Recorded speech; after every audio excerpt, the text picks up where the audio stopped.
Seems to fit just right in the radio world.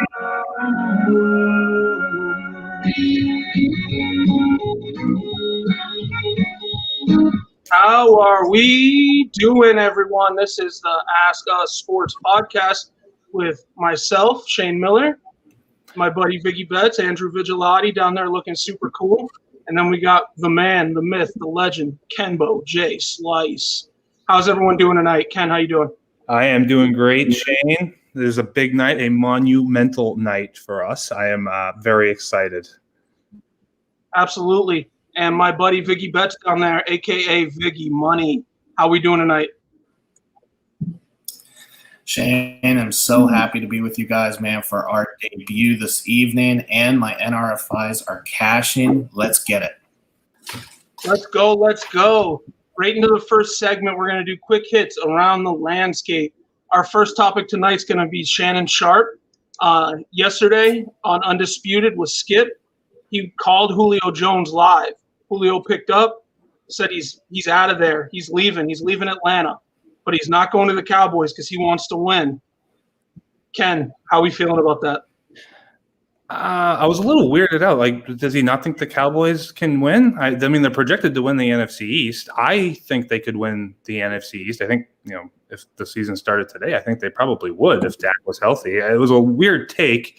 Maybe he doesn't like how crowded it is. A lot of money given to Amari Cooper, the emergence of CeeDee Lamb. Going back to, I think the crux of what happened this week with Shannon Sharpe, I think it was a little sketchy, a little dirty if Julio was unaware of the fact that he was going to be on Undisputed. It didn't seem like he knew. I don't think we'll ever know the truth as to whether he knew he was live on the air, but you kind of had given him the whole egg on thing. And, it was a little cringy to watch at times, but I think at the end of the day, it's just noise. I think the writing's on the wall. We know that Julio is not going to be a Falcon for much longer. I think Atlanta knows that. I don't think he said anything that surprised them. And maybe he's a little impatient because they have to wait out this contract thing. It's May 25th now. We're coming up on it. I think in a couple of weeks, Julio is not going to be a Falcon anymore. It's just going to be a matter of where he lands. Whether Bill Belichick comes through and brings in somebody to help Cam, which I heard a rumor Julio wouldn't mind, which I certainly wouldn't mind as a Patriots fan myself. I don't know if Green Bay could do something as a please don't be mad at us anymore Aaron Rodgers plea, but I think that's where we're headed, and I don't think it's going to take much longer now. I think it's inevitable, and we'll give it another week or two. I know it starts in June, and to maximize the salary. So, I'm excited to see where he lands. It's going to have a ripple effect across the league. No, absolutely.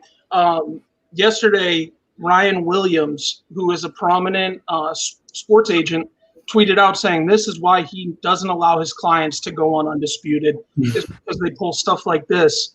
And then the tweet has since been deleted. So obviously the higher ups in that company came down on him. Andy, how are we feeling about this?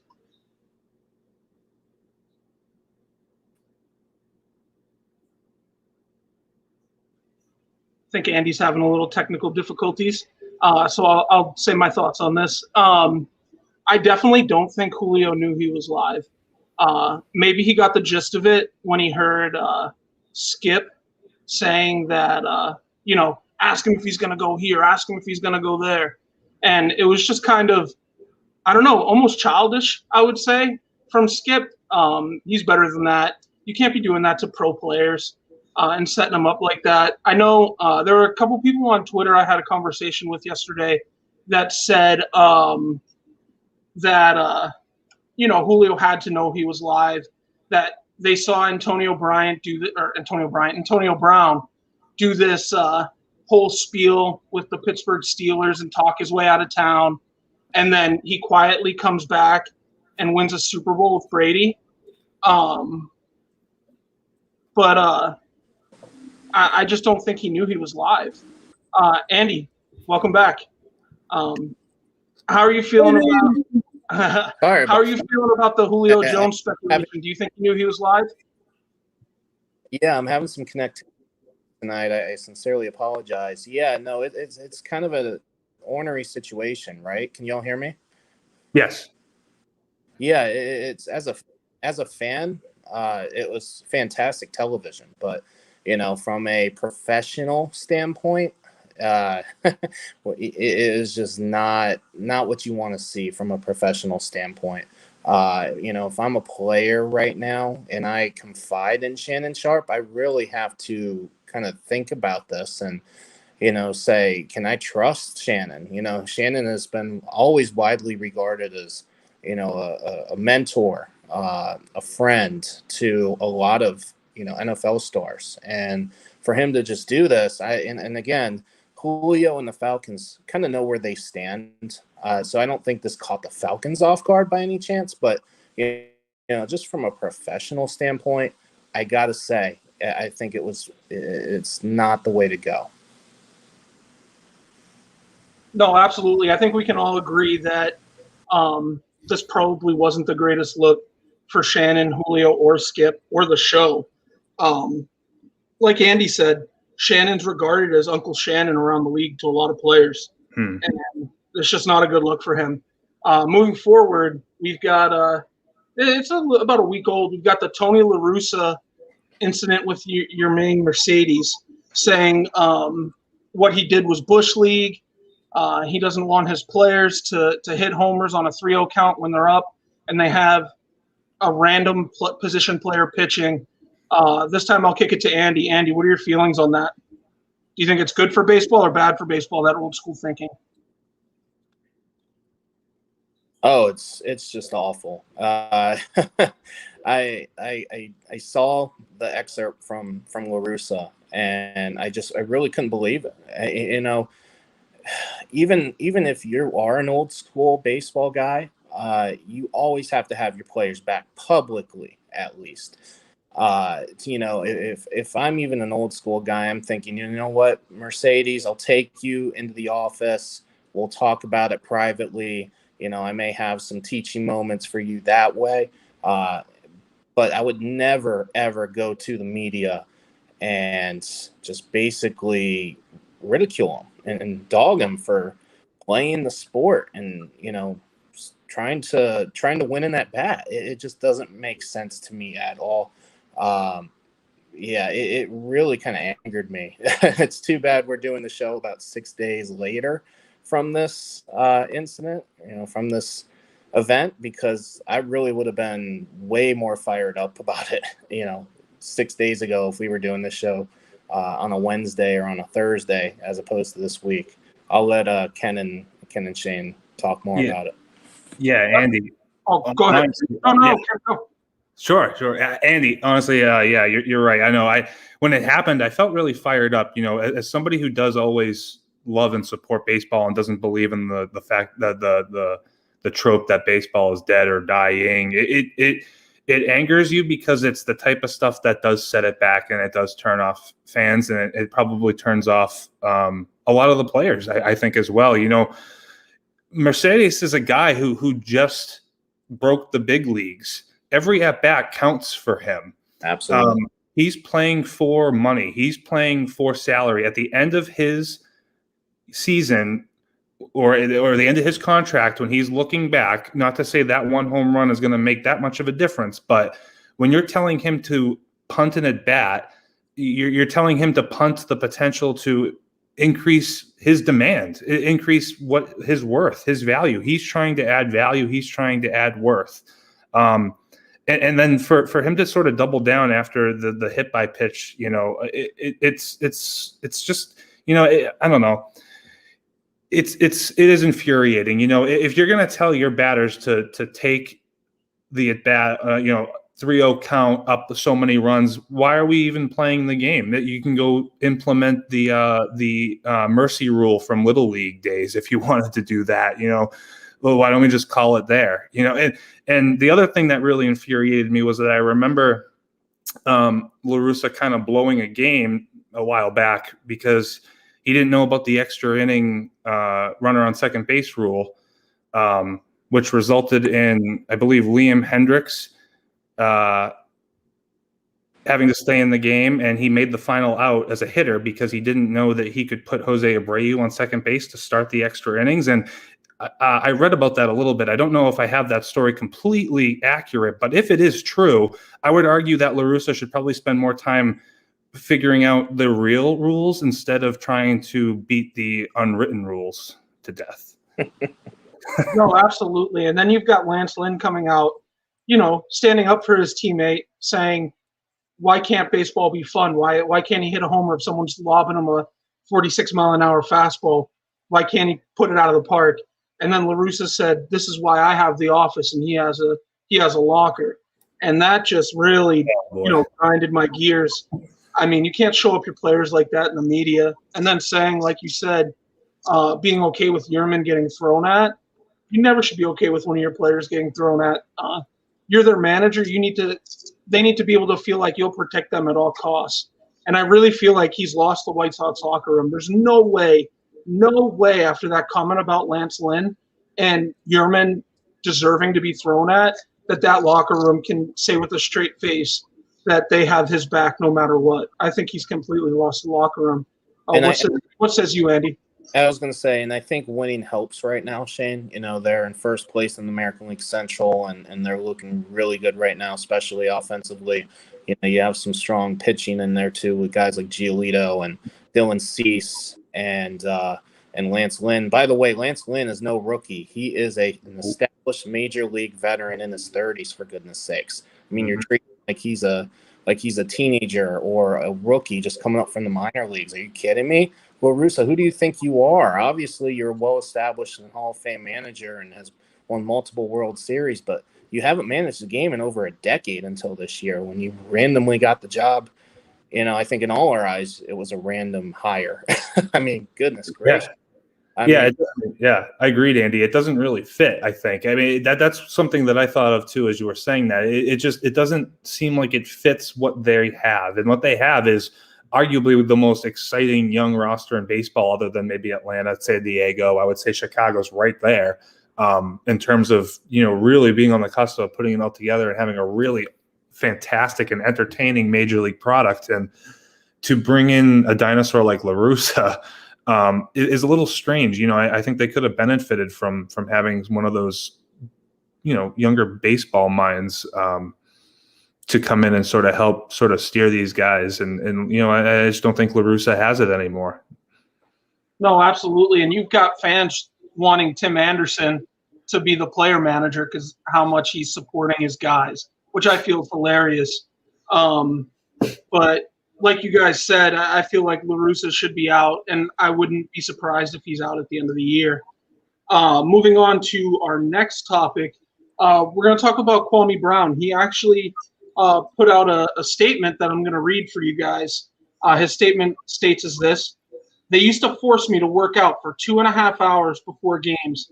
Then they sat me on the bench until we were down by 30 with a couple minutes left in the game.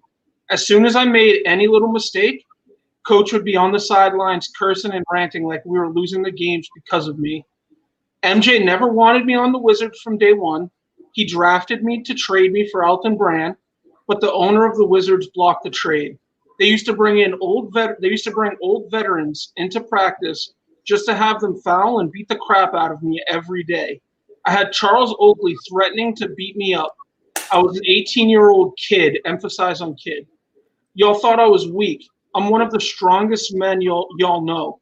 If y'all experienced what I experienced at the age of 18, y'all would have been looking for the highest bridge to jump from." Those are pretty strong words from Kwame Brown. I'm going to go ahead. I'm going to kick this to Ken and then to Andy afterwards. Ken, what are your thoughts? Didn't this all start from some beef with Gilbert Arenas? Am I correct? Yeah, it was on Steven Jackson's podcast. Steven Jackson and Matt Barnes or whoever it is that has a podcast. I mean, what a world we live in that mishmash came together. And frankly, I can't believe that Kwame Brown is a story in 2021. Not what I expected, but I guess, whatever he can do to get back in the limelight, which is sort of what this strikes me as, the fact that it's kind of just coming out now and he's got this beef and it's trending and he's kind of back in the limelight a little. And, why not talk bad about MJ? Why not, trash the Wizards and see what sticks? Now I say that under the assumption, I guess, that this is kind of like a, he said, she said, he said, he said type of situation. And, I think Arenas called them things like a man-child and a show pony. And Steven Jackson, quit, he walked out. And I don't know, it just seems like it's just kind of like a sort of a pissing contest, if you ask me. And I don't know how it's relevant. But I would say that if the one thing that would be relevant is if this is true, the behavior that was given to Kwame Brown, it is sad. It is sad to think that could have contributed to his lackluster playing career, as much as I probably don't believe it. And I think Vig will have some more thoughts on that as well. But I'm skeptical to call him this victim, though. If it does turn out to be true, I certainly would feel bad for the guy. Yeah, Ken. I mean, here's my and I'm not doubting that Kwame went through some stuff. Okay, and I'm not doubting that. I'm saying with a grain of salt that what he's saying, there's probably some facts to it. But we've seen plenty of high school kids back in the day by the name of, I'll just name a couple, by the name of Kobe Bryant, by the name of Kevin Garnett, by the name of LeBron James, who all came out of high school at the tender age of 18, maybe 19, depending on, when you were born, when you graduated and whatnot. They came into the league with, big time expectations, and they delivered. And Kwame, as the number 1 overall pick, he came in with big expectations, and he did not. Let's talk about what he did in Washington. In his first season, 4.5 points a game and 3.5 rebounds as the number 1 pick, 7.5 points, 5.3 rebounds per game in his second season, and then in his age 21 season. And I get there's some time that you probably need, especially coming out of high school, to get bulky, to go in the gym and everything. His third season was his best season of his career, basically. Just under 11 points a game and 7.5 rebounds a game. Then it all went downhill from there. When he left the Wizards after year 4 and he went to the Lakers, I mean, he was still averaging 7-8 points per game. He averaged 6.5 points a game for his career and 5.5 rebounds over 11 seasons. So you're telling me that all of his, excuses that he's providing here tailed his entire career. I just, if you're a top overall pick, you should just be playing. Stop with the excuses. Kobe didn't have any excuses. LeBron didn't have any excuses. KG didn't have any excuses. I'm sorry. I just don't believe it. Like I said, factually, I'm sure there's facts there to prove what he's saying. But he played 11 years in this league. If that was truly the case, when he left Washington, he should have been way better, and he wasn't. Fact. Andy, first question. Those 3 players you named, what do they all have in common? They're all superstars. They all came out of high school. Okay, but what else do they have in common? You tell me, Shane. They're all Hall of Famers. Exactly. They're all Hall of Famers that weren't drafted to be traded. Draft pick. But they weren't drafted to be traded. They were drafted to be the future of their team. Bryant drafted out of high school. And traded to all due respect, Kwame was touted as being the next KG. But with all due respect, they didn't go up. The GM of the T-Wolves didn't go up to KG and say, I drafted to trade you, but you're lucky the owner blocked it. That's an 18-year-old kid. You don't know what his mindset is. Obviously, Kwame is weak-minded. Obviously. I mean, or this wouldn't have affected him. No one knows what someone's mental state's like, right? And that's like a big thing nowadays is like, be careful what you say to someone. You don't know what they're going through on the inside, right? So you don't know what Kwame was thinking when he's getting beat down by Charles Oakley every single practice. They're fouling him hard. They're trying to, doing what MJ did to all rookies back in the day. I mean, look at the Bulls. What rookie on the Bulls actually did anything other than Pippen. It's because rookies didn't play with Jordan. They couldn't hang with him. That's why the Bulls were always loaded with vets. They never really brought rookies in. They didn't have to. So Shane, do you think this is more of a Michael Jordan thing? It's got to be, right? Because he's not coming out and saying it's an MJ thing, but it's got to be an MJ thing because he mentions MJ telling him he was going to trade him for Elton Brand. MJ making him, by them saying they made me work out 2.5 hours for 2.5 hours before games. I'm sure it was MJ that made him do it. I mean, that's the MJ mentality, though. MJ was always working, and not every player is like that. I guess Gilbert said on that podcast that Kwame was the fastest player on their team, so obviously he's athletic. And a lot of people have come out and say that Kwame was as athletic as AD, and he could have been as good as AD. Obviously, something happened to where he had some kind of mental lapse. Maybe he just wasn't that good.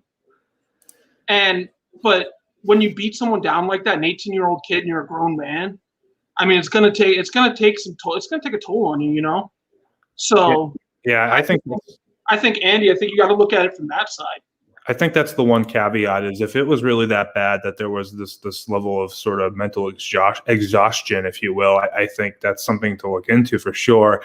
I mean, Andy cited, the Kobe Bryants, the Kevin Garnetts of the world, but there are plenty of other players who came out of high school that didn't need to ascend to the level of superstar that I don't think at the end of their careers you would go back and call them busts or flops to the level of Kwame. Now, I think expectations were certainly higher from Kwame Brown, but you had guys like Tyson Chandler and Eddie Curry and other big guys who came out of high school that had very long, successful careers and didn't necessarily get to the levels of the Dwight Howards that did the same thing. But I think while I think it did affect him, I think you have to wonder, did it affect him that much to really sort of make him a nothing for so long? I don't know. I'm skeptical myself. Yeah, I'll end it with this. I mean, I see where you're coming from. From a mental state, there's got to be, a mental exhausted point. For Kwame, that is truly the case. And like I said, I'm not disputing what he's saying, but and you brought up a good point with guys like Tyson Chandler, some other guys who were not world beaters, but they've had a long career in the league. And I think there was some added expectation for Kwame Brown, being that it was basically Michael Jordan's first draft pick. So Michael, the greatest player of all time, is going to draft Kwame Brown, and then it doesn't work out, and he's has these added expectations. I do think that was a little bit unfair for Kwame. So I think he kind of went all downhill from there, if that makes sense.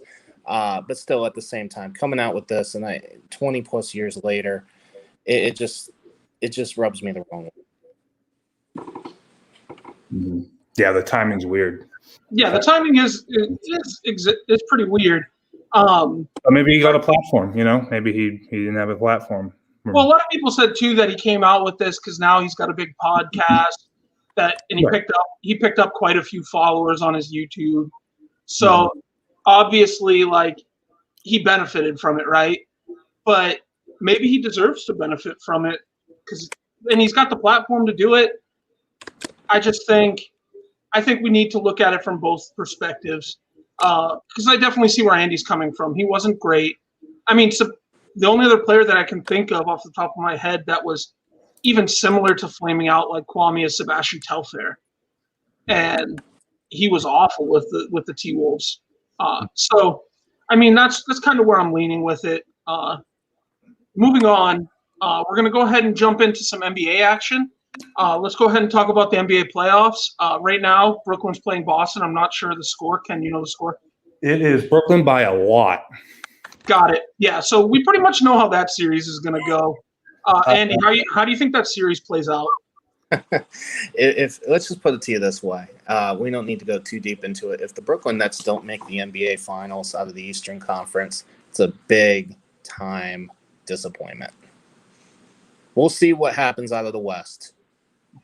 But let's go. No, absolutely. I mean, Brooklyn's got three superstars. They got KD, Harden, Irving. It's hard not to say they're not going to make the NBA Finals. Ken, what says you? The Celtics are absolutely toast here. The last time I turned around, which was while we were live, they were only down 9. It is like 26, I think now, 26, 27. 24. I'm sorry, 24. As we head to a break, it's over. You know, the Celtics have lost to Brooklyn every time they've played them, and the last time they played them, there was, I think, only Kyrie out of the big guys. I think the time before that they didn't have KD, and then the time before that they didn't have Harden, and they lost all those. So they're just going to keep losing to them, and I don't see anybody challenging them farther than 6 games. Maybe Milwaukee or Philadelphia can make some noise, but I still think that star power is going to cripple the East, which is unfortunate because what's happening in the West is amazing. It's fantastic basketball. It's what NBA fans should be longing for, what fans should be wanting all these years. I can't tell you how many times people tell me they can't watch the NBA because they can't stand watching LeBron James and the ISO ball and the Kawhi Leonards of the world. And I'm watching these players, these exciting young players, Devin Booker, DeAndre Ayton, Ja Morant, Luka. They're coming and they're taking over. And I hope to God, that the Phoenix Suns can knock the Lakers off and complete this. I hope Memphis can do some damage.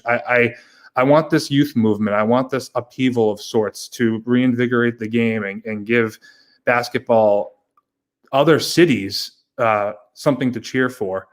I am a little skeptical that the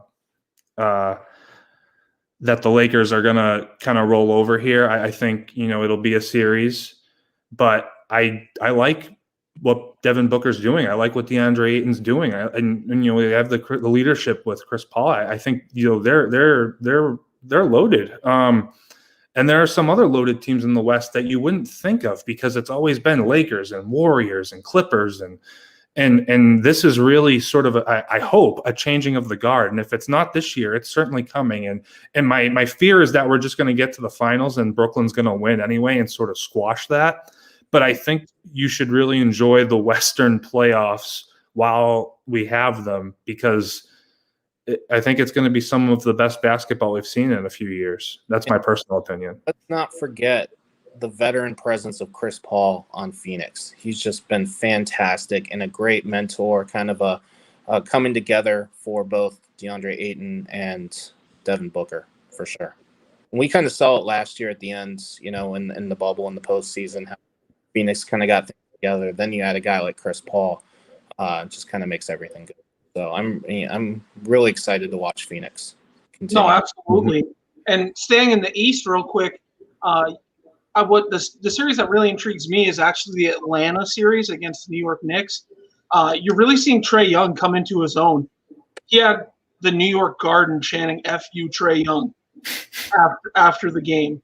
So, things are really heating up there, and I think, like Ken said, it's the changing of the guard. Do we think this is Trae Young's postseason, and he maybe leads Atlanta to a little deep East run? What says you, Andy?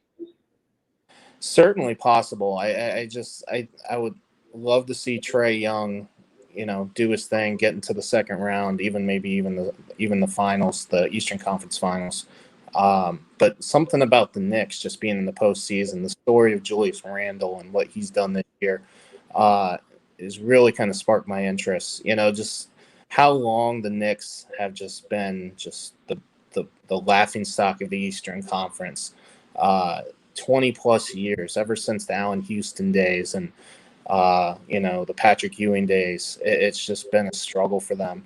So to see them get in, and especially with how Julius Randle has really kind of taken the reins of this team and has improved as a player to become an MVP candidate, that's, to me, what I like most about the NBA. I want to see more of these stories instead of the, constant LeBron talk. And we know how great LeBron is, but seeing these stories out of the West and, of course, with the Knicks and then with the Hawks and Trae Young, that to me is what's going to keep this league alive long term once LeBron retires. Because LeBron's going to retire someday. So he's not going to play forever. So we need these storylines from these teams to really kind of make the NBA a commodity long term. Ken, kicking it to you. Are we liking Trae Young in the East? Yeah, I think so. So if we can make the assumption that Brooklyn's going to take care of Boston and that Milwaukee's going to take care of Miami, which I think is likely in both cases, then it looks like that Atlanta and New York series, that the winner of that is going to play Philly, assuming Philly also takes care of business. And I don't think that's a slam dunk. I know Philly is prolific. I know they have the process. They have Embiid. They have Simmons. They have studs. I've always been sort of skeptical of them and what they can do, and they still haven't proved it yet. So I think, I like the Hawks' chances a little better, but I say that, and that's probably just because I haven't seen as much of the Knicks as I have seen of the Hawks and Trae Young. But I think both of those teams could certainly give Philly some fits. I just am not a big believer in that squad, and I would put some trust into Trae. He's clearly rattling the Knicks. He's rattling the Knicks faithful, Madison Square Garden. So he's ascending. He's ascending to stardom. As Andy said, we need more of that. We need more Trae Youngs. We need more RJ Barretts. We need Zions. We need Ja Morants. We need Lukas. We need the next wave, because LeBron's getting up there, and Kawhi is getting up there, and Steph's getting up there, and pretty soon they will be the wave that's phasing out. They will be the Jordans, the Duncans. It's that's why it's so exciting, because you're seeing which one of them is going to be it, which one of them is going to step up and maybe even win a title as soon as this year. It's exciting. And again, I know I said it again, I'll beat it to death, but tune into the Western Conference playoffs. I think you'll be surprised. Awesome. So gun to your head, Ken. Who's in our finals, and what happens? How many games we go? I think we're gonna have a Brooklyn win in. I think we're gonna have a Brooklyn win in 6. I'll say 6. Who they play is the big question.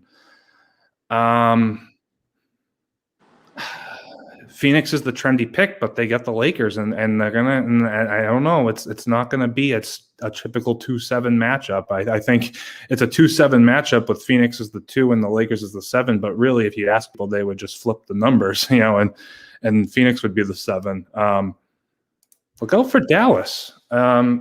Dallas might have the best player, and the Porzingis god coming in, and I think Dallas is sneaky. All right, you're gonna hold me to it, I think. So I'm gonna say Brooklyn wins in 6 over Dallas. Let's call it. Andy, gun to your head. Same thing. You know what? Chris Paul's going to make his first NBA Finals, putting it out there right now, versus Brooklyn, and I'm going to give Brooklyn the edge here with everybody in the lineup, everybody playing, nobody peeing out. Can I say that full word? Pussying out and missing a game because they stubbed their toe in the regular season. Everybody's going to play. Let's go Nets in 7 versus Phoenix. And you know me, I like to be a little crazy. Let's go just for fun.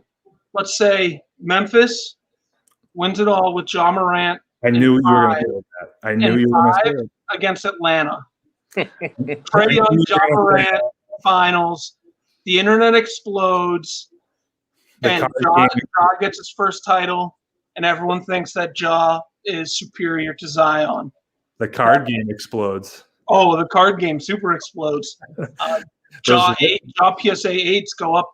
Those Ja are still fresh. So moving on, we do have a question from YouTube from Lola J. We'll do that, and then we'll get to the NHL playoffs. They say one has to go. Jordan in his prime or LeBron in his prime? Who are you taking? Who are you throwing away? Ken, you first. Who am I taking and who am I throwing away? I didn't watch a ton of Jordan. When I was young, my Jordan exposure was Space Jam. And then I sort of caught him on the tail end of his career. So I kind of go off legend a little bit in terms of Michael Jordan. And with LeBron, I watched all of it. I've watched it from beginning to end, and I've been so impressed. And this is a controversial take, but I don't think I've ever seen anybody as good as him. And because of that, with the asterisk that it's biased to my own two eyes, give me LeBron in his prime. I like it. I like it. Andy, I think I know where you're going. Where are you hedging your bet? I mean, it's just hard to not pick one of these guys, because I would love to have both of them on my team, to be honest with you. LeBron could be the point, and, Michael can be the scorer. But, for me, just the clutch gene from what we've seen over the past – I'm sorry, what we saw with Michael just in the 90s, just not just being one of the greatest players of all time, but kind of having that winning instinct when it mattered most. We saw the documentary, and it just, to me, his competitiveness, not that LeBron is not competitive, don't get me wrong, but just his competitiveness and MJ just was in a different world. And to me, that, winning 6 championships in that period of time in the 90s in one decade, and getting close a couple other times, in his earlier days, trying to get through the Pistons. Once he got through the Pistons, it was lights out. I mean, they were just winning it every single year, and it was pretty special to watch. LeBron's kind of bounced around, and I think doing it with one team deserves a bit more credit, just in my opinion, because he was able to stay there, and he was able to maintain a dynasty based off his prowess and the players around him. And I think there is something to that we don't really see today. We see a lot of player hop in, and that's okay and all, and that's just what it is in this time. But, for me, just seeing MJ do what he did for, 10, 15 years off and on, he did retire, obviously, but a couple different times. But, it was special to watch. I got to roll with MJ. Yeah, definitely. And I'm probably on that train too. Although I did love LeBron in Miami. Villain LeBron, my favorite LeBron, easily. When everyone hated him, that's when I loved him. I thought he was great in Miami. I mean, maybe it's because I'm a big D-Wade fan, so I enjoyed seeing D-Wade get some success. But if I had to get rid of one, I'm probably getting rid of LeBron. We know what Jordan's about. 6 rings and 6 opportunities. It's hard not to go with Jordan there.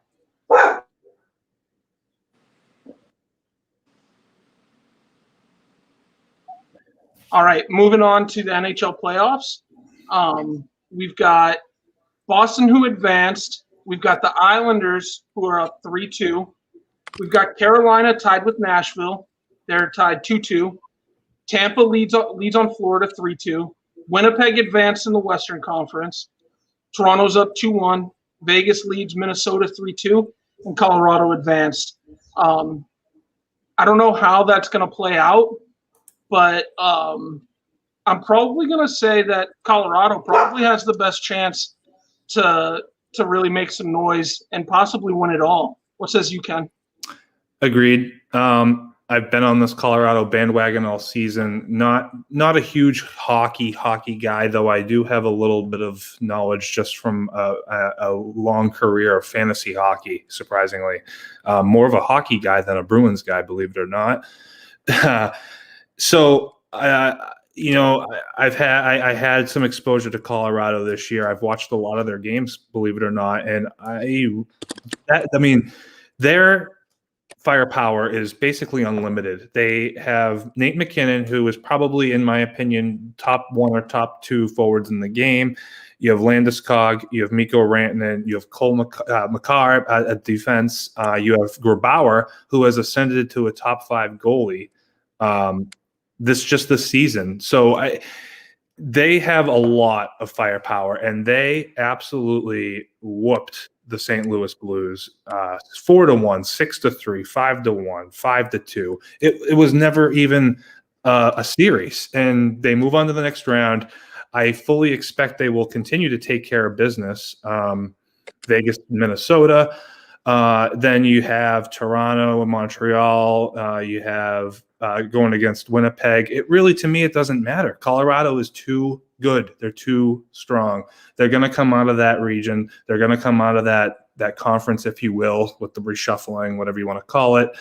And then over on that other side there, I still think Tampa Bay is pretty formidable. I still think the Bruins could make a run, but I'm skeptical because I think whoever makes it to the finals loses in 5 games to the Avalanche. No, absolutely. I really like Boston. I just think their goaltender is going to be a problem. I'm not a big Rask fan. He said it. I think that's where they're going to struggle. Yeah. Who are you liking?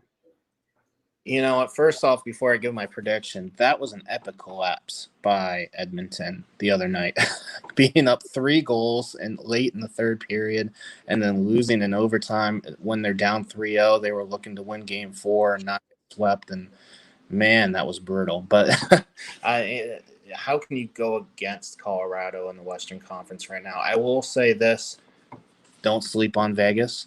Vegas with their goaltending, they got some sharpshooters as well. I think if there is one team in the Western Conference that can take out Colorado, it is Vegas. So keep an eye on that. As we go to the Eastern Conference, it's hard to bet against Tampa Bay. They lead 3-2 in their series with Florida. If they can get out of the first round, if they can either win in 6 or 7, it's going to be hard to stop them, man. One of the best goaltenders in all of hockey, and I'm sorry I can't pronounce his name. I've tried all season, and I think I screw it up every time. But to me, I think if we get either a Colorado-Tampa showdown in the Eastern Conference, a Vegas-Tampa showdown, or if we can get one of those two with Toronto, that would be a great series.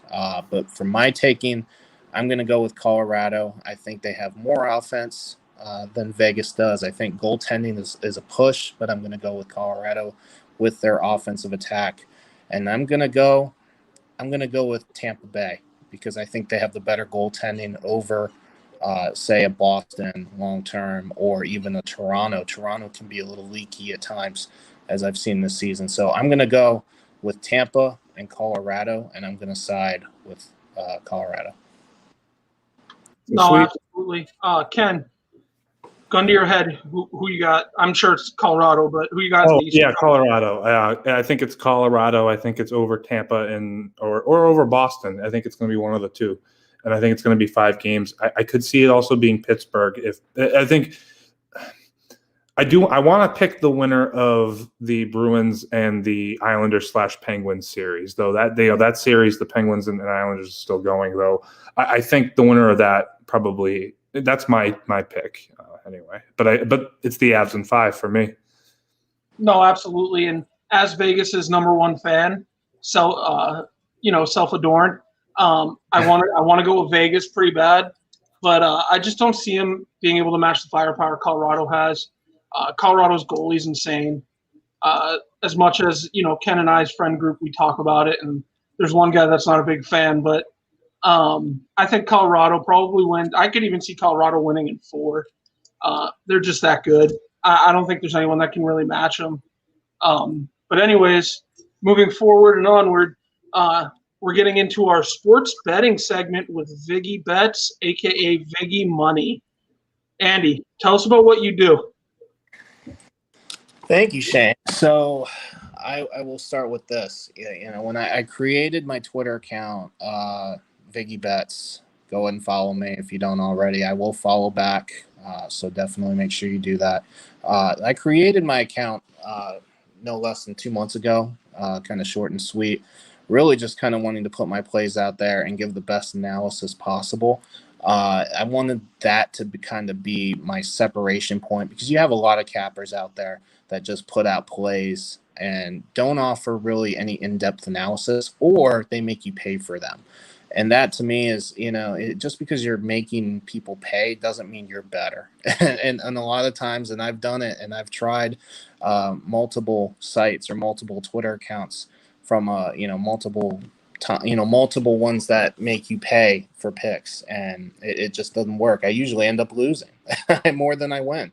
So I wanted to be the honest guy out there that creates, great content, great betting content every day, and obviously, of course, winning as well. But really what I saw early on was the NRFI, which stands for no run first inning, if you're not familiar.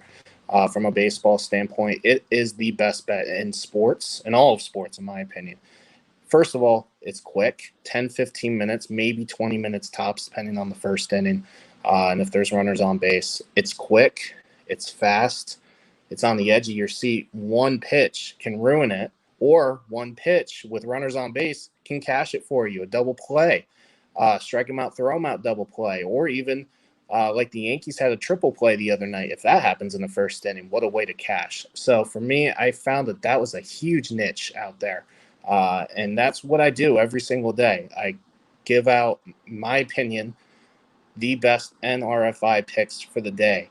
And if you've been following me this year, I've been pretty darn good.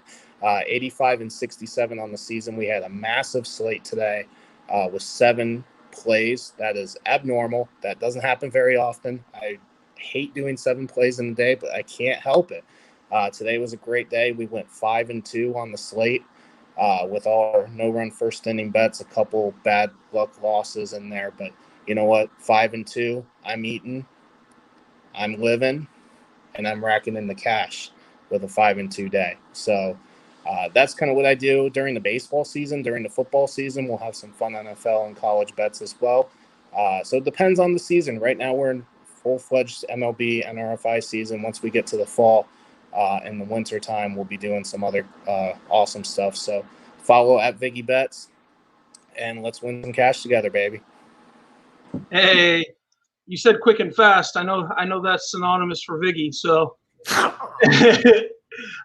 anyways, Andy, if there's one pitcher that NFRI Nation should follow, who's the one pitcher you usually cash on, or the one pitching matchup? Well, it's hard to go against a guy like Jacob deGrom. Unfortunately, the one time the Mets decide to score for Jacob deGrom and give him some run support was this evening. Unfortunately, they got a run in the first inning. But Jacob deGrom coming into the start tonight, dating back to the 2019 season, before the start tonight, now it's even better. He had 50 starts coming into the night between what he's done so far this year and back to the 2020 and 2019 season. 50 starts, a 0.90 ERA in the first inning. Unbelievable. That's insane. That is insane. Runs in 50 starts. Now 5 earned runs in 50 starts in the first. It's essentially a lock for half your play. Yes, and in most of the time, it's a lock for both plays because the Mets never score. True. For deGrom, but unfortunately tonight, a simple grounder to the shortstop with a runner on third with less than 2 outs, couple walks early, a base hit given up and a walk by Kyle Freeland of the Rockies. Unfortunately, does a 5-2 night overall.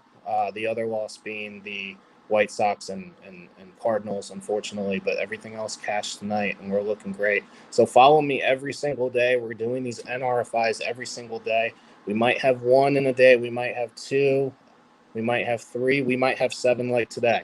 So just give me a follow. I'll follow back. I'll be interactive with you like we do on the show. So it's going to be a lot of fun. Absolutely, and I can attest, Viggy definitely is money. He usually cashes his bets, and he's the guy to look for all your betting needs.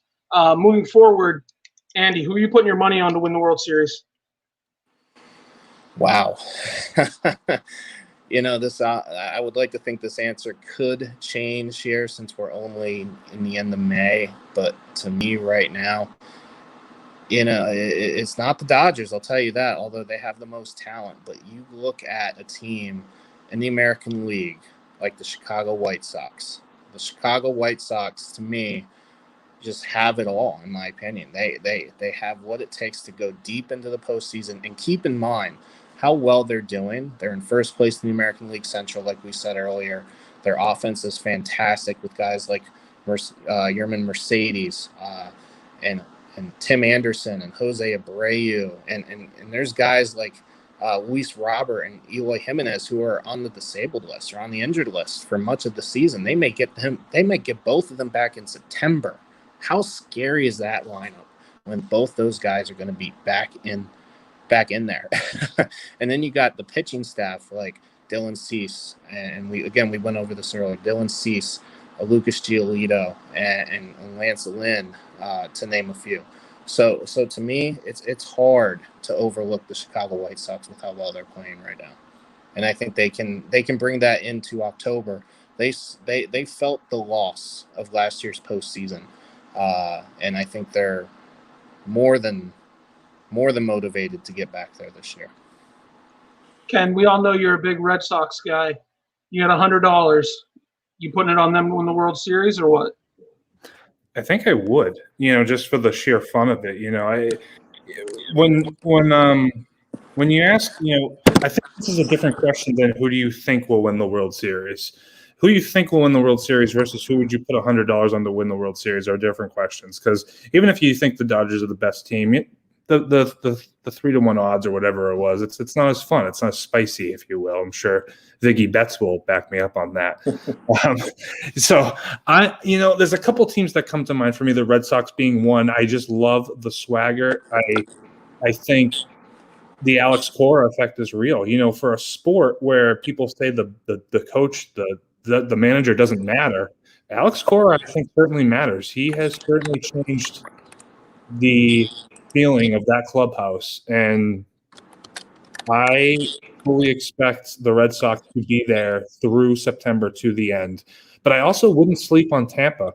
And I say that because Tampa has a way to maximize production. They don't always need to have – they don't have the payroll. They never have, and they might not ever have that payroll, but they know how to maximize that production. They use the bullpen games to their advantage. They mask insecurities on their team. A lack of arms, let's go to a bullpen game. Let's load that bullpen. Let's let Yarbrough or Patino or one of these young guys combine and throw an 8-inning gem. They'll each throw 4 innings, and we'll carry an extra arm. That's the type of stuff that, to me, is genius. And I think it goes a long way. And with Arozarena breaking out, and the potential, I think, is still there to see what happens at the deadline. And the Wander effect. The Wander effect is on the horizon, and he's the best prospect in baseball for a reason. I like them. And I think the AL East is stacked. I think we're going to see a lot of AL East representation this October. No, absolutely. I definitely agree there. The Wander effect is definitely at large right now. I think the Rays have got to be at least on your mind in the AL. Dodgers, like you said, if you're betting, they're not the fun pick. You're not going to win a lot from them. So you got to go somewhere else. I think I like the Blue Jays. If I were to put $100 on someone, in my opinion, you've got one of the best players in baseball in Vlad. You've got the elite shortstop in Bo Bichette. And then they've got some arms. They just called up Alek Manoah. And George Springer's coming back. So that's a loaded team too. Another team from the AL East. I think we definitely see someone from the AL East on representing the AL this year in the World Series. Think about that too. The fact that we just listed 3 AL teams and we didn't even list the one that had the highest odds going into the season, being the New York Yankees. So it's crazy, I think, how stacked the AL East is again. Oh, it's insane. It's completely insane. And then moving on to a different topic, and maybe a little more relevant coming into getting ready for the football season, is fantasy football. Everyone loves fantasy football. Everyone's playing fantasy football. Everyone's getting ready for their drafts. Now that training camp's pretty close to getting underway, you've got your dynasty leagues that are drafting their rookies right now. Ken, who's a rookie that you think could catch us by surprise in 2021? Okay, I like it. I think you got to stick away from the big obvious ones. Even as much as I love Chase and Devontae Smith, I think you want a surprise rookie here, and I think one guy that comes to mind is Trey Sermon, San Francisco running back, 7.7 yards per carry, I believe, last year, and he screams that Shanahan system running back to me. I know they have Raheem Mostert, but that has never mattered. They've always had Breida and Mostert, and I'm blanking on some of the other guys, but they have a rotation always. McKinnon, but they they find work for all of them. They have a quarterback, no matter which quarterback it is, that's going to need some assistance because Jimmy is not, that prolific passer, and Trey Lance is can't even drink legally, I don't think. So I think, you're going to need to rely on your running game quite a bit. And I think there's plenty of work for Mostert and Sermon. And if I could, I'd also like to throw out Elijah Moore. Not that I'm a big fan of the Jets or Zach Wilson, but somebody in that offense has to eat. And Wilson's going to throw. They're going to be behind. They're going to be down. And I wouldn't be shocked to see more do to Corey Davis what A.J. Brown did to him in Tennessee. Beautiful picks. I like both of them, and I think you're definitely onto something here. Andy, I know you definitely have an opinion on this topic, considering how big of a dynasty player you are. Andy, give me some names. Yeah, I mean, you can't really say guys like Trevor Lawrence or maybe even a guy like Travis Etienne or some of the other quarterback or running backs and quarterbacks that were taken out there could be a surprise because we all know them very well. But I will give you a running back, and he was taken by the New York Jets, and that's going to be Michael Carter. I think Michael Carter has some big-time upside with the New York Jets. He was a fourth-round pick, so that alone could, say qualify for the surprise, right? He's a guy really that's going to get an opportunity right away, I think, especially with a new head coach, with a new quarterback. I think they're going to be dependent big time on the running games to not put too much pressure on Zach Wilson, the quarterback, the young quarterback there that they took in the first round. So I think a guy like Michael Carter, they're really going to want to establish that running game. And he's going to have a big time opportunity with guys, like Michael Perrine and Tevin Coleman who are there. I think they're more veteran guys. And I think they're going to, especially as the season goes on, I think Michael Carter's going to really establish himself and have a big-time opportunity there in New York in the Big Apple. I like that pick. My pick, though, I'm going real deep here. He was picked in round 7, pick 244. His name is Gerard Dokes out of Cincinnati.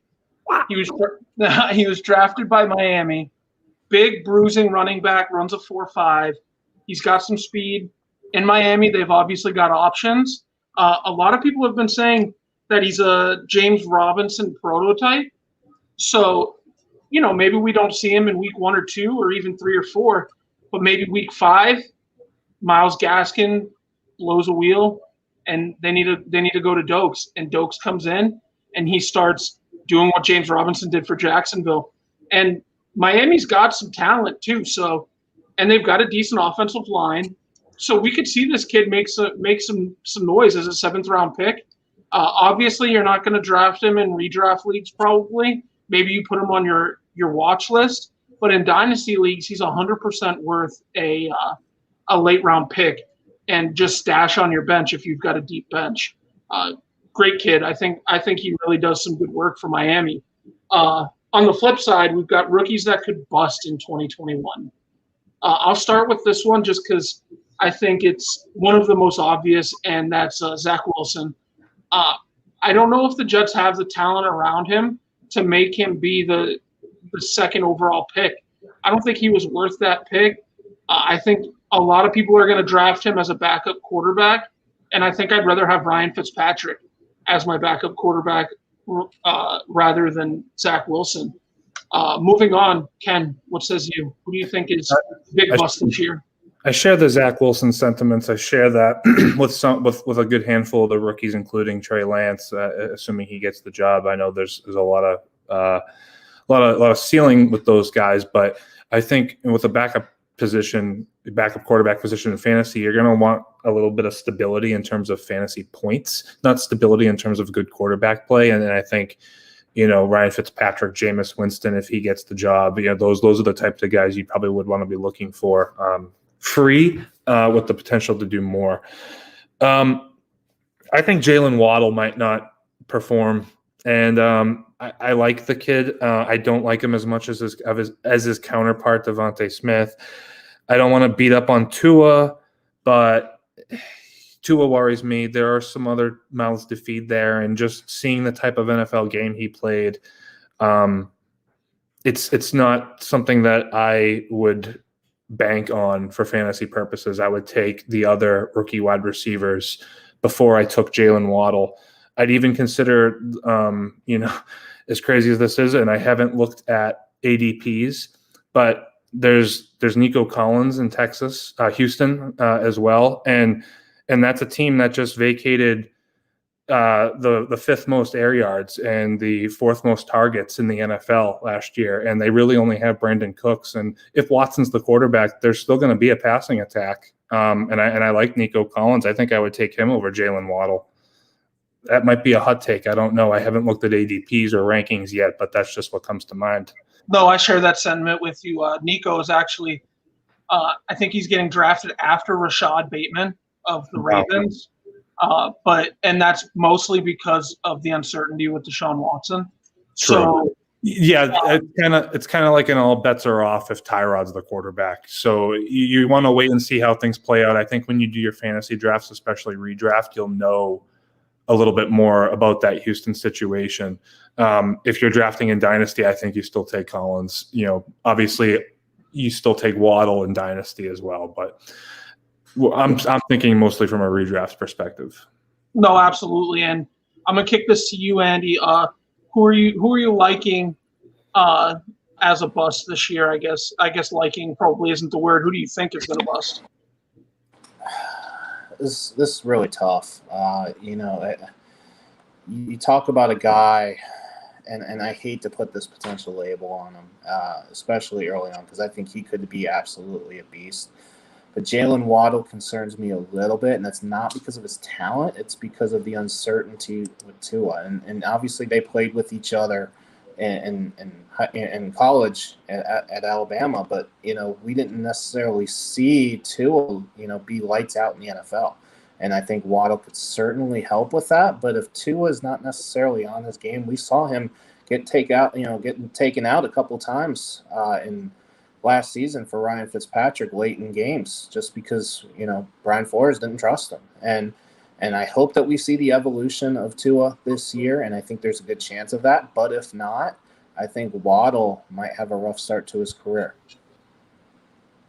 No, absolutely, and I definitely agree with you on that sentiment that Waddle could potentially bust, and that's why I was afraid to take him in our Dynasty League rookie draft, Andy. And I leaned to Devontae Smith if I was not going to have a chance at Pitts. So moving forward and changing topics completely, actually, is we're going to jump to baseball now. Are the Red Sox for real? That's a question that's on a lot of people's minds. I mean, I think everyone thought after April, are the Red Sox really this good?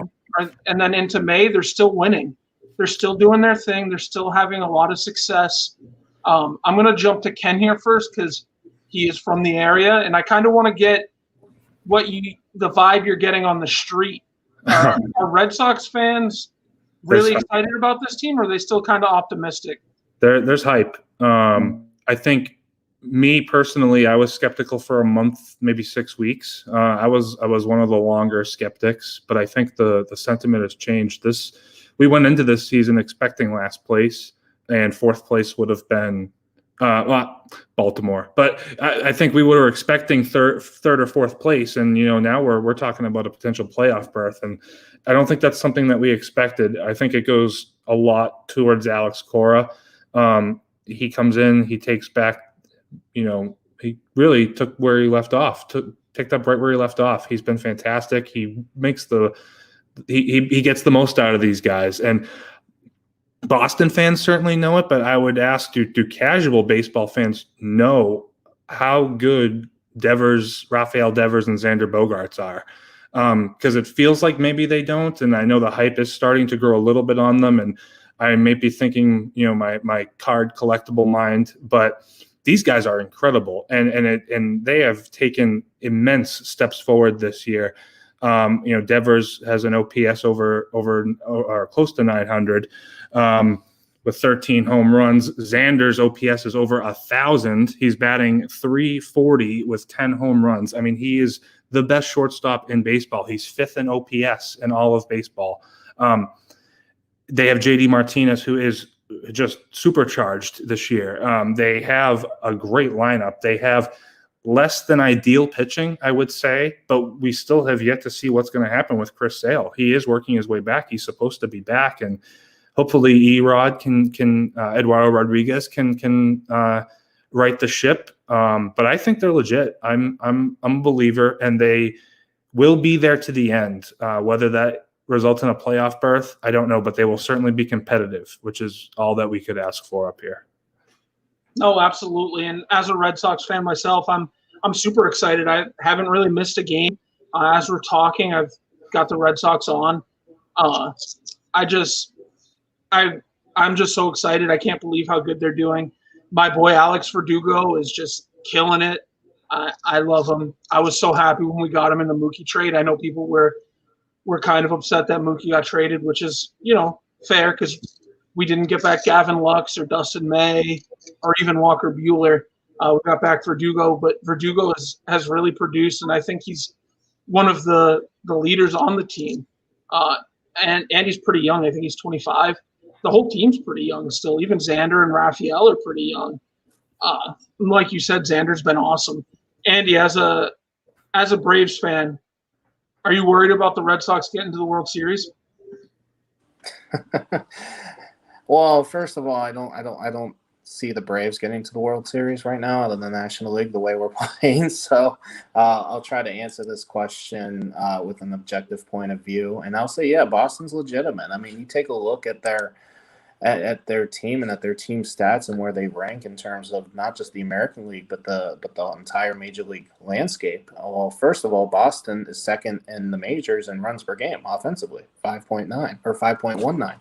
Excuse me, but that isn't the most important stat. The most important stat for Boston is where they rank from a pitching standpoint, team ERA. And Major League-wise, they rank 13th. So they're top half of the majors in team ERA at 3.83, which ranks them, I believe, 7th in the American League. So halfway in the American League. But the American League is not an easy league to pitch in where you got the DH involved, as opposed to the National League where you're facing the pitcher 2 or 3 times a game, depending on the starter. So, the American League, if you can pitch in the American League, you're going to have an opportunity to win, especially with what the offense has done for Boston. And we knew that Boston bats could hit.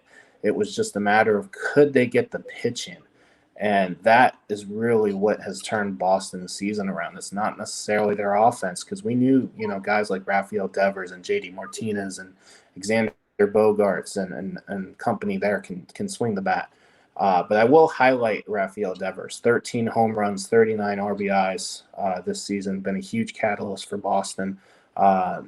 13 home runs, that's top 5 in the majors in home runs. You got guys like Vlad Jr., I think, who just hit his 16th of the season to take the major league lead over Ronald Acuna and company.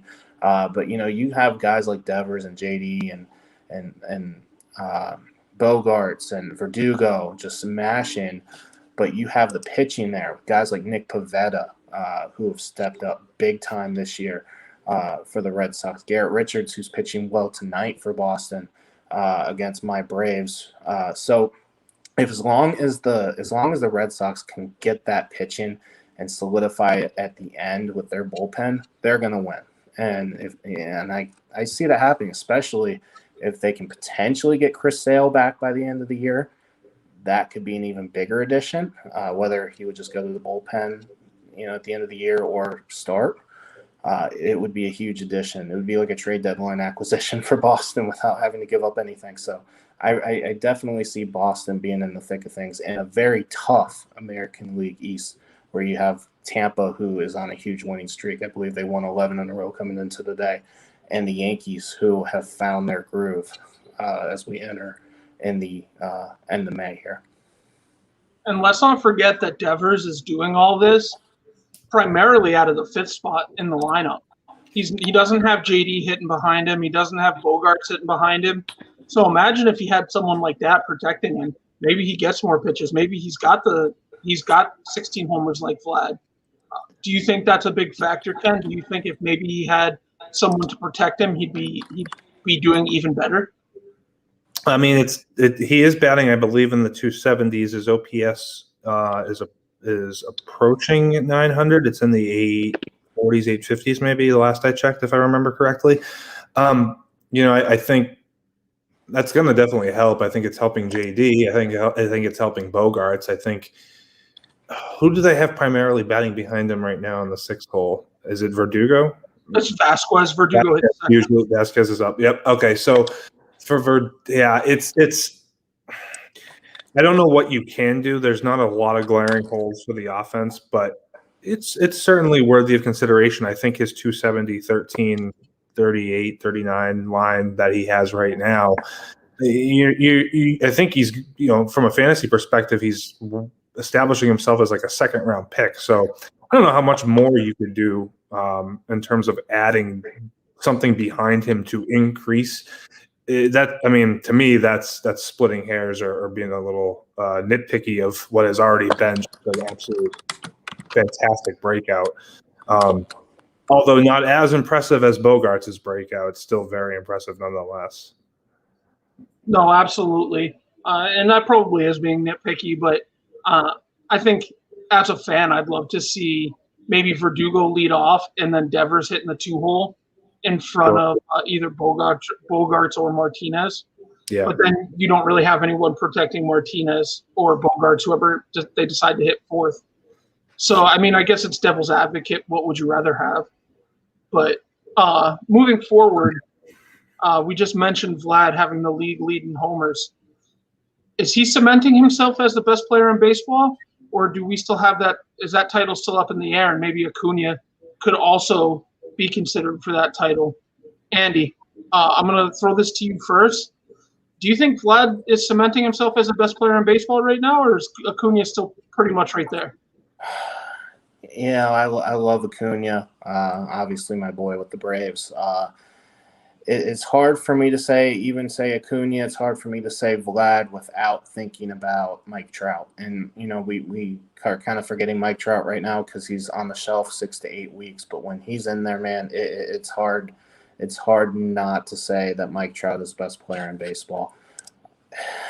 It's just crazy that we take Mike Trout for granted, in my opinion.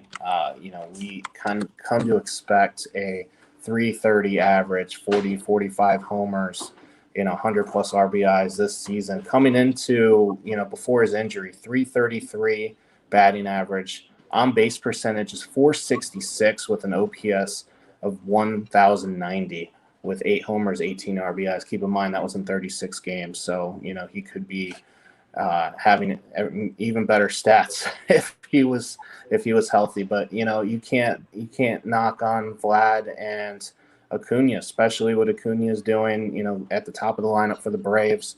What Vlad has been doing recently this past week, and we can't ignore Fernando Tatis Jr. with the San Diego Padres. He's on fire right now. So there's a lot of players that you can say, that have that potential title as the best in baseball. But you know what? We're just living in their world right now, and I'm loving it. These guys are young, they're energetic for the league, and that's exactly what Major League Baseball needs. Whether you say Vlad is the best player in the league, Tatis, Acuna, or still Mike Trout, these guys are awesome for the game and pay to watch any one of them. Ken, what says you? Are you buying the Vlad's the best player in baseball stuff that's going around right now? Hottest, yes. Best, that's a bit harsh. It's a fantastic time for baseball. It sounds a lot like what I was saying for basketball, but this is the next wave of generational talent that we're watching right now. Take your pick. Ronald Acuna, Vlad Guerrero, Fernando Tatis, and the forgotten man, Juan Soto. These are the guys that are going to be around for the next 10 or 15 years dominating this sport. To me, I think it's like a take your pick type of situation. We seem to be going from one month to the next, or in each one is really sort of cementing themselves. I think Acuna came out on fire, was taking the league by storm and cemented himself as the early frontrunner MVP. Tatis then sort of got really hot after a very slow start, and he is putting together these numbers in such bunches that it's incredible to me. And then you have Vlad, who over the last couple of weeks has started to cement himself, and you have to wonder, okay, as the summer months heat up, does Soto start to take advantage of that, and then who's next? I don't think it's as clear cut to say who's the best player. I still don't want to take that title away from Acuna, but I think Vlad has probably stolen it on a short-term basis, though I think it is criminal to say Acuna versus Vlad and not make that a three-way battle with Tatis included at this moment in time. No, absolutely. I mean, the youth movement that's going on in the MLB is just insane. It's crazy to see all these young guys. I mean, a lot of them, we watch their dads play. You know, Bichette, Vlad, Tatis, we watch their dads play. So it's just crazy to see how well I feel like the MLB is really cashing in, especially this year, on all this young talent. Moving forward, Ken, is there a team that you think that people are sleeping on right now that could make a lot of noise in the playoffs? I mentioned the Rays a little bit earlier as a team that could surprise some people because they play that small ball baseball mentality where they maximize effort and maximize performance and mask insecurities. But I also would toss the Oakland A's into that consideration. I think Oakland's got a very, very underrated team.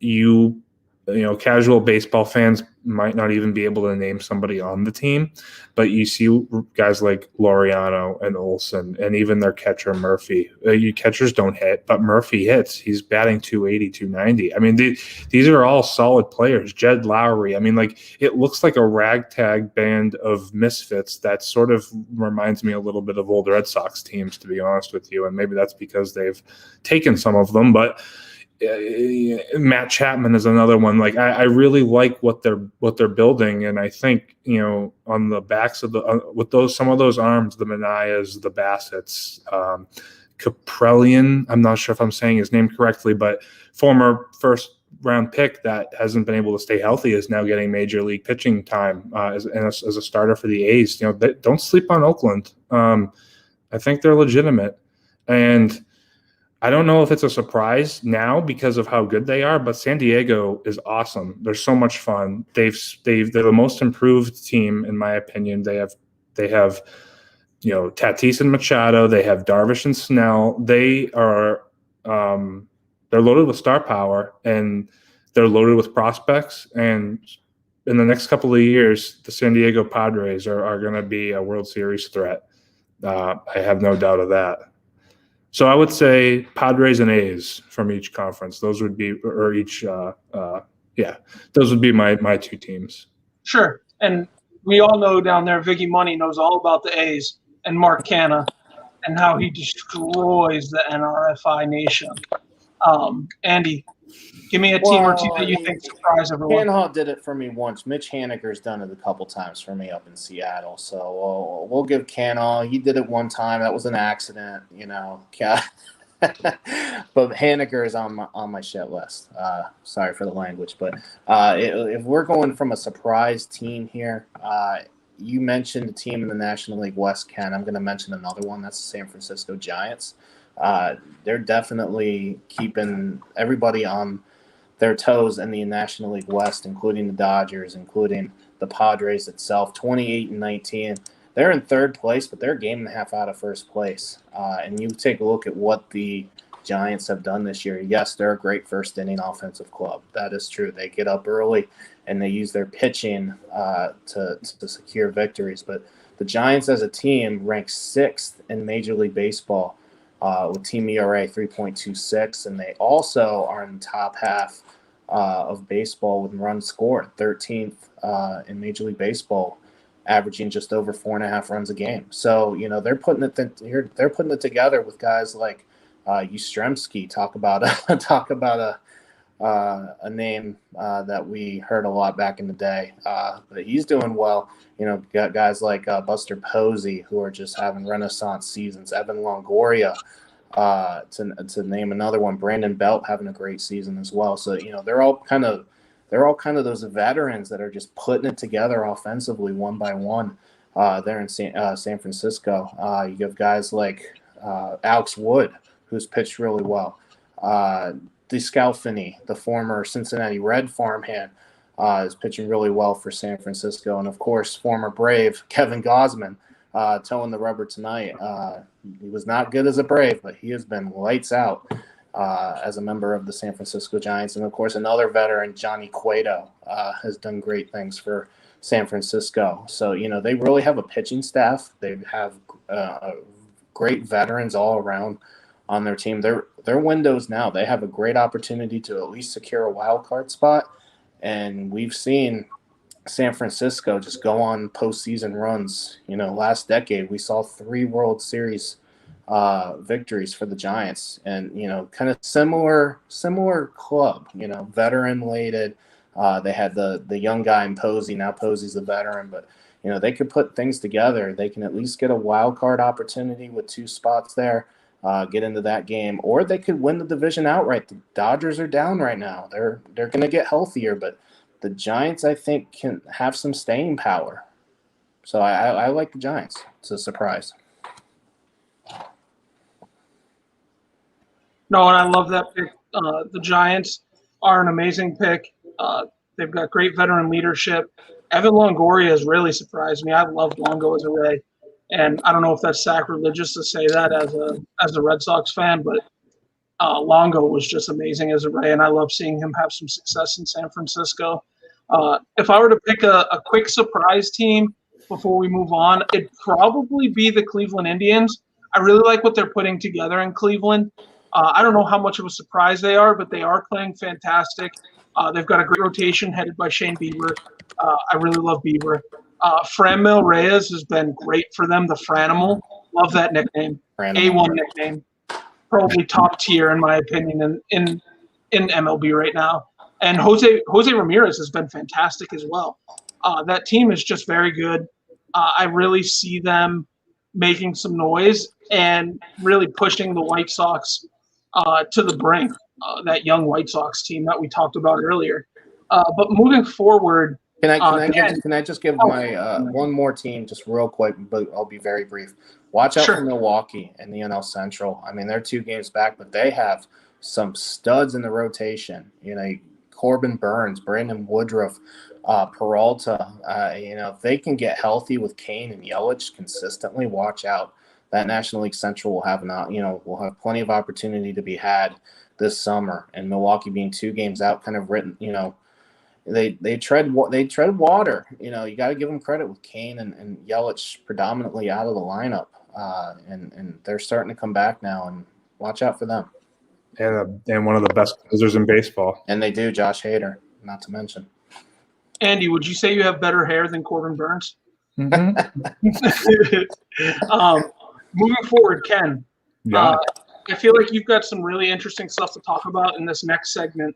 I want you to introduce to our viewers kind of what you do on the side and what inspired you to get into it. Yeah. So I, along with my very good partner of mine, Liam, and along with some guidance from our very own Shane here, we started what we call a breaking company. And you might ask yourself, what is a breaking company? Well, if you ever buy sports cards, if you're able to, is the question, especially in this last year or 2.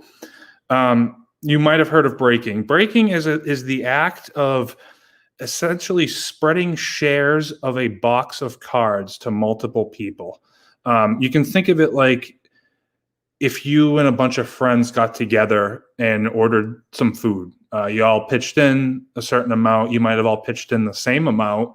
And you get kind of what we call in the breaking world a random draw, or you might have all pitched in different amounts of money with the understanding that certain individuals would have a better chance at some more food, if you will.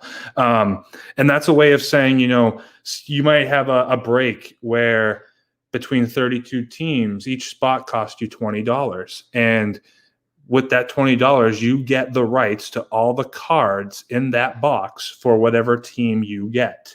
There could be a concept of a pick your team where you're paying $100 for the Chargers for a chance at Justin Herbert versus paying $10 for whatever the Atlanta Falcons are going to offer you. That there's different degrees of breaking for different risk tolerances, different desires, different goals within the hobby. But if you've been around the hobby at all in the last couple of years, you've seen it take off to the point where you've probably seen lines at Target or lines at Walmart. Not so much in the last couple of weeks because Target has cut that out. Too much security detail needed, too much police detail needed. That's how crazy the hobby has become in the last 2 years. You have people going and buying $20 boxes of cards at Target and reselling that for 10 times their money in some cases on release week. And then as time goes on, you might only get 6 times your money. But again, 6 times your money in this day and age, that's no chump change. So one person, the breaker, if you will collect the money, collect the spots, and then go live, and then that individual will rip all the cards on stream. And, it will be this event. Everyone can come and they can watch live, and then that's up to the breaker to go and ship all those cards out to the given recipients. That's effectively what we like to do at East Coast Breaking Co. If you'll see this right here, that is our business card. Text might be a little foggy there, but if you're a Discord user, scan that. Come join our Discord.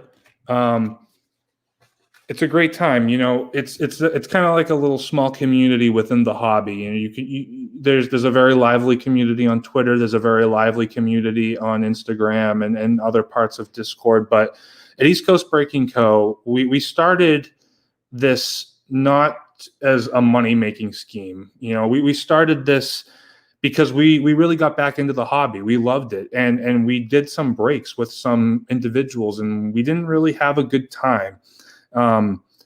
We weren't getting our cards in a timely manner. It just didn't have that community feel. So at East Coast Breaking Co., we really aimed to provide that sort of that niche in the market, that family feel, that group, that community. There is no obligation to join a break. There is no obligation to spend $1, but it's a good place where you can go and you're going to get an honest answer. You're going to get the best. You're not going to get scammed. You're not going to get screwed. And it's a way to grow a collection if you're interested in growing a sports memorabilia or card collection without spending a whole bunch of money on individual stuff. Or maybe you don't have that budget. Maybe you can only afford a couple breaks a week, or maybe you have some gambling that you want to get done. And that's another form of this. Breaking is in essence a gamble, and you should do that responsibly. Break, gamble with what you can. And I'm sure Vig would support that for his endeavor as well. But I think I owe one to Shane. I'll give Shane some props here because I was in the hobby like a lot of people for many, many years as a teen. And then I got away with it. I got away from it for probably 10 plus years. And all of a sudden, I had Shane showing me these cards, and I was like, what the hell is this? Sports cards? That's not a thing. Nobody cares about those anymore. But sure enough, I was wrong. I was ignorant, and people care about them. People really love them, and it's fun. It is a lot of fun, and I recommend everybody stop by if they're interested. If you have any questions, of course, any of us are here. And I don't know if Shane has anything he wants to add to, here, but break responsibly is what I would say, and get your feet wet in the hobby. If you have any interest at all in sports memorabilia or sports cards, it's a lot of fun. Yeah, absolutely. And honestly, I got back into the hobby during, COVID. It was COVID boredness. And I just happened to stumble on, a breaker. And I was like, oh, this product looks kind of cool. Maybe I'll get in it and see what happens. And I happened to pull a very expensive card. I sold it and I was hooked. And that's, I have my own personal collection. Alex Verdugo is like my main guy. Like I said earlier the podcast. I really like him. So I have a small collection of him, but also part of the hobby is, like Ken said, gambling. You invest in cards. It's sort of like the stock market. And that's kind of what I've gotten into right now with graded cards, which are, give me a second, I'll grab one. Yeah, there's a lot of ebbs and flows, right? Look like this. They're in a slab. They've got a grade on it. You can see that's it's a little grainy, but it's a 9. And that's what they look like. But there's a lot of money to be made. If you go on to YouTube and look up the Dallas Card Show, you'll see cards, people just throwing out 30 grand for a card. So there is ridiculous amounts of money to be made.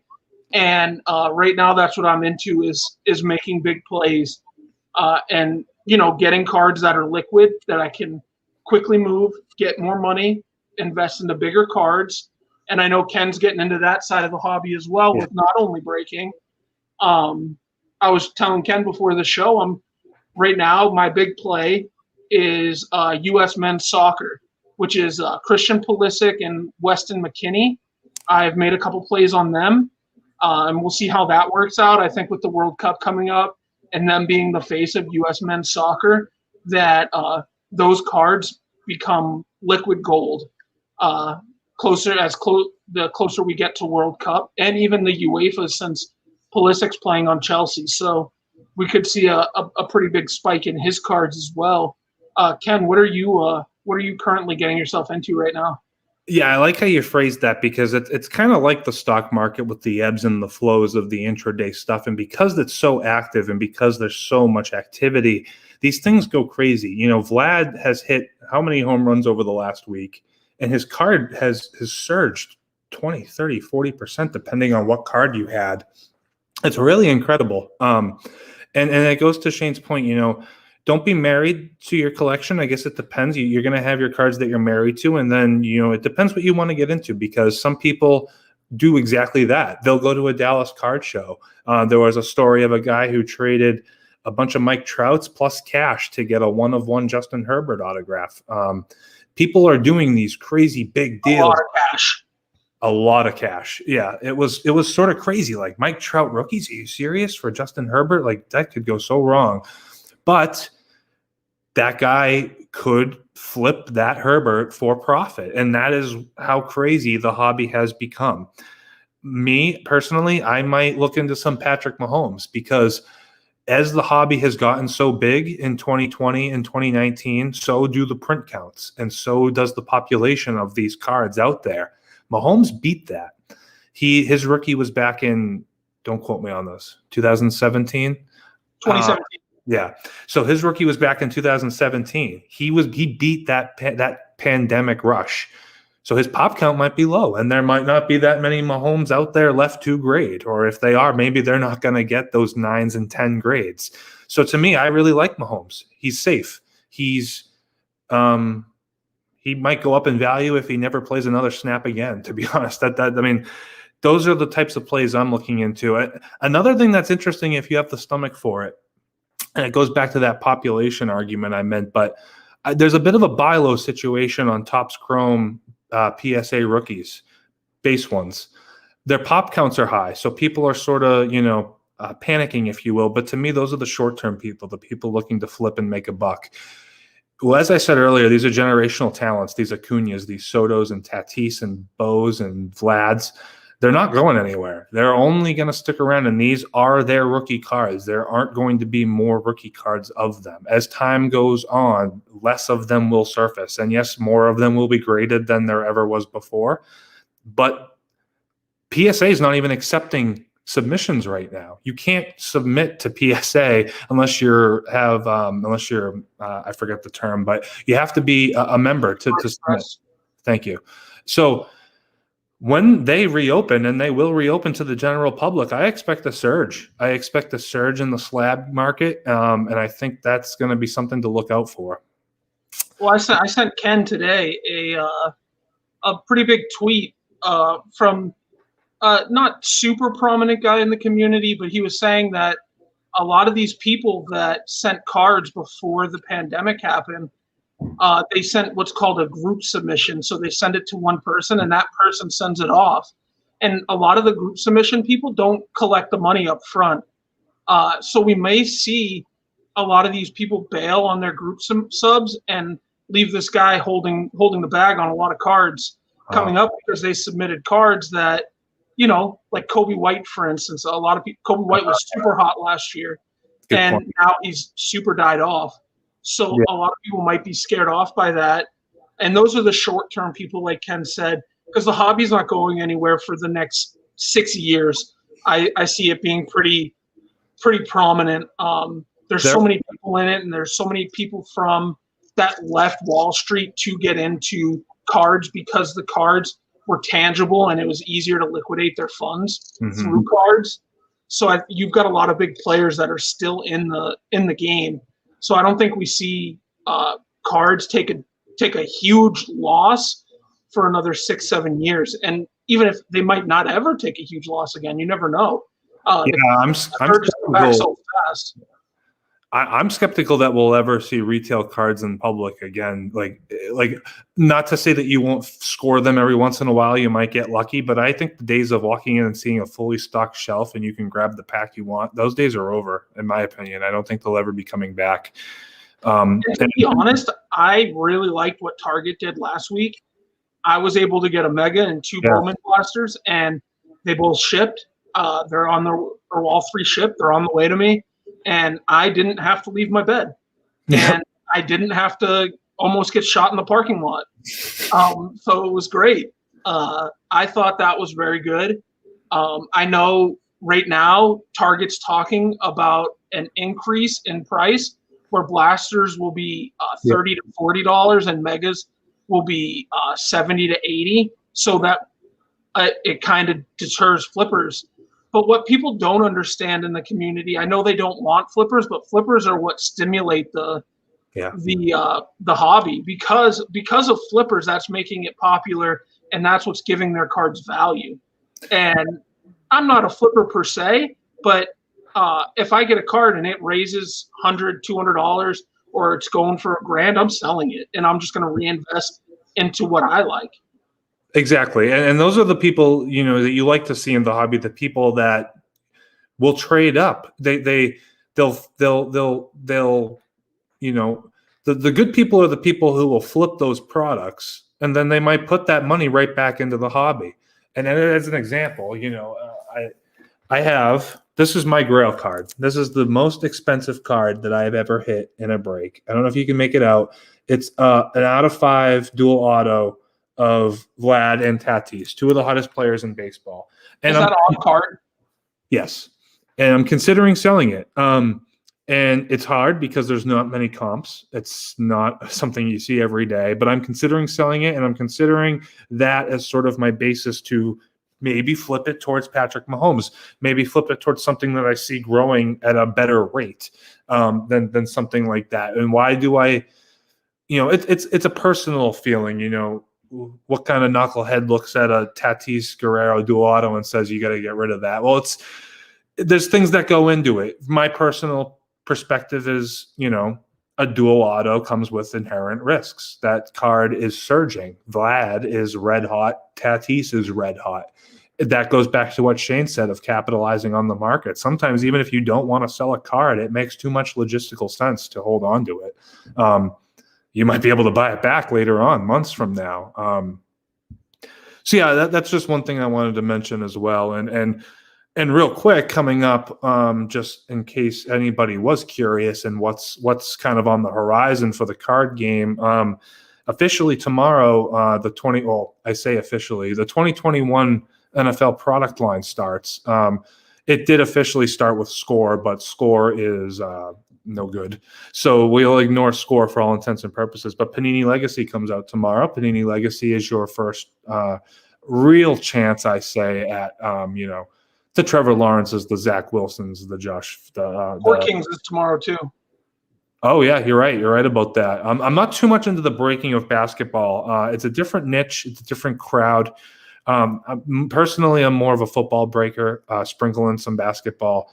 And my colleague is a big time baseball breaker. So hence why my sell stack is always much larger in the baseball side of things, because as the football breaker, you're not always buying into the breaks as the base. It's a balancing act, but it's a lot of fun. And if you're interested in the 2021 NFL product, take a look. It starting to come out tomorrow. I'm personally going to be hoping to get a Trevor Lawrence auto at some point soon. Steven's right, by the way.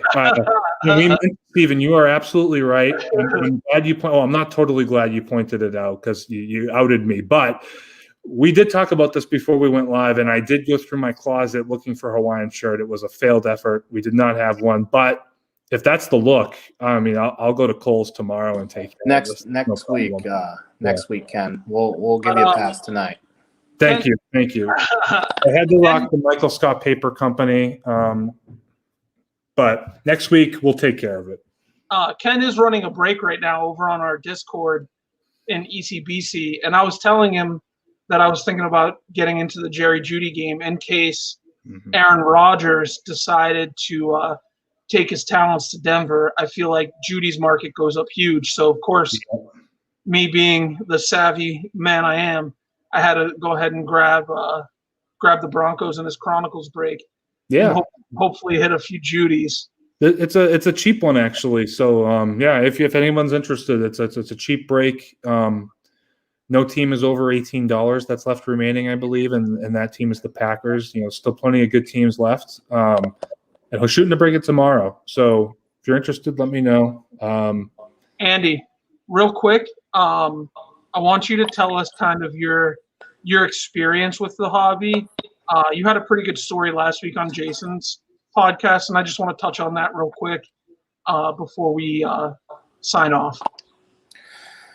Yeah, I'm not a card breaker full time like my wonderful counterparts Shane and Ken, but I have dabbled in it, and I have had some great finds. Shane, you can name me a few. I've gotten some great Steeler cards. I've gotten some good baseball cards.